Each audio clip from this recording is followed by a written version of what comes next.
جب اسماعیل علیہ السلام سے کہا نا ابراہیم علیہ السلام نے کہ بیٹا تیرے ذبح ہونے کا حکم ہو چکا ہے، کیا کہتے ہو؟ تو انہوں نے کہا جلدی کرو،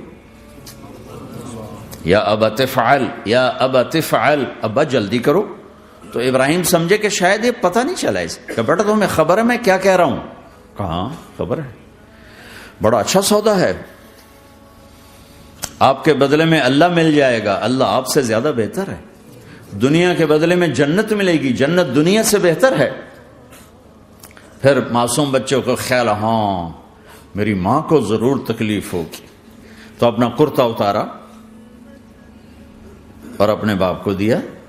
کہ یہ کرتا آپ نے میری اماں کو دینا ہے، جب مجھے کبھی یاد کرے گی تو میرا کرتا دیکھ لیا کرے گی، تسلی ہو جائے گی، اور آپ نے اپنے کرتے میں مجھے کفن دے کے ادھر ہی دفن کر دینا ہے، ادھر نہیں لے جانا وہ مکے کی طرف کہ میری ماں کو وہاں تکلیف ہوگی، میرا کٹا سر دیکھ کر بغیر سر کے پورا دھڑ وہ اس کو تکلیف ہوگی۔ ایسا اطمینان سے، چونکہ اور ذبح ہونے والا بھی ایسی باتیں کرتا ہے، بابا میرے ہاتھ بھی باندھ دے، میرے پاؤں بھی باندھ دے، کہ ممکن ہے جب تو چھری چلائے اور میرا ہاتھ پاؤں ہلے تو تجھے لگ کے تمہیں تکلیف نہ ہو جائے۔ پیسے میں چین ہوتا، زندگی میں چین ہوتا نہیں، اللہ کو پانے میں چین ہے، اور ادھر وہ بھی اللہ کو ڈھونڈ رہا ہے۔ ارے میرے بھائیو، 60 برس کی دعا کے بعد بیٹا ملا، 60 برس دعا مانگی، یا اللہ اولاد دے دے، اولاد دے دے، اولاد دے دے، 60 سال کے بعد اولاد ہوئی، 84 سال کی عمر میں،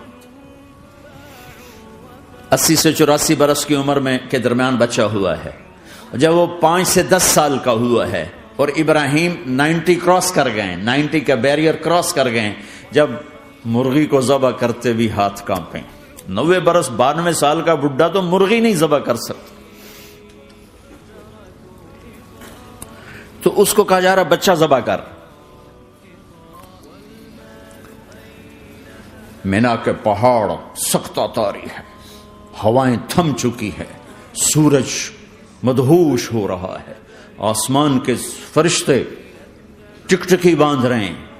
اور ان کے سانس اٹک رہے ہیں کہ یہ کیا ہو رہا ہے، کیا یہ بوڑھا کر جائے گا،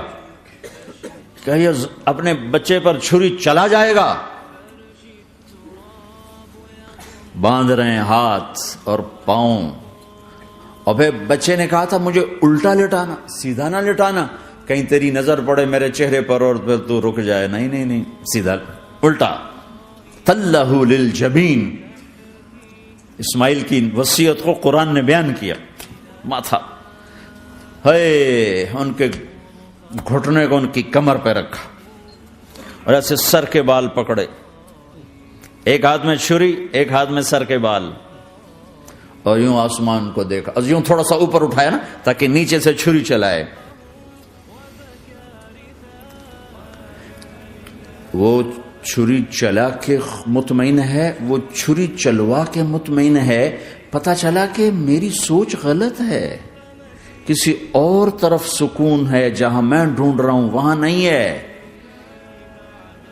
اپنی مرضی پوری کرنے میں نہیں ہے، اللہ کی مرضی پوری کرنے میں ہے۔ یوں پکڑا، گھٹنا رکھا، یوں دیکھا، آسمان کو دیکھنا تھا کہ فرشتوں کی چیخیں نکل گئی، کہ اے اللہ، ہے کاش وہ مینا کے پہاڑ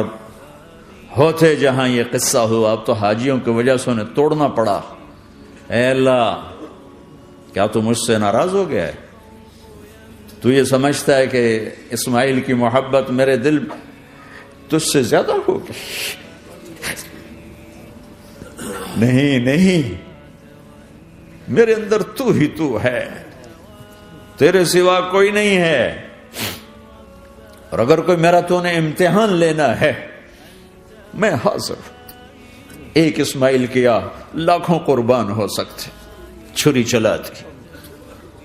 اگر میرا رب صرف دیکھ ہی رہا تھا کہ خلیل کہاں تک جاتا ہے، یاری نبھتی ہے کہ درمیان میں ٹوٹتی ہے۔ ارے تم سے بچوں پہ چھریاں نہیں چلوا رہا، تم سے کہہ رہا غلط کام چھوڑ دو۔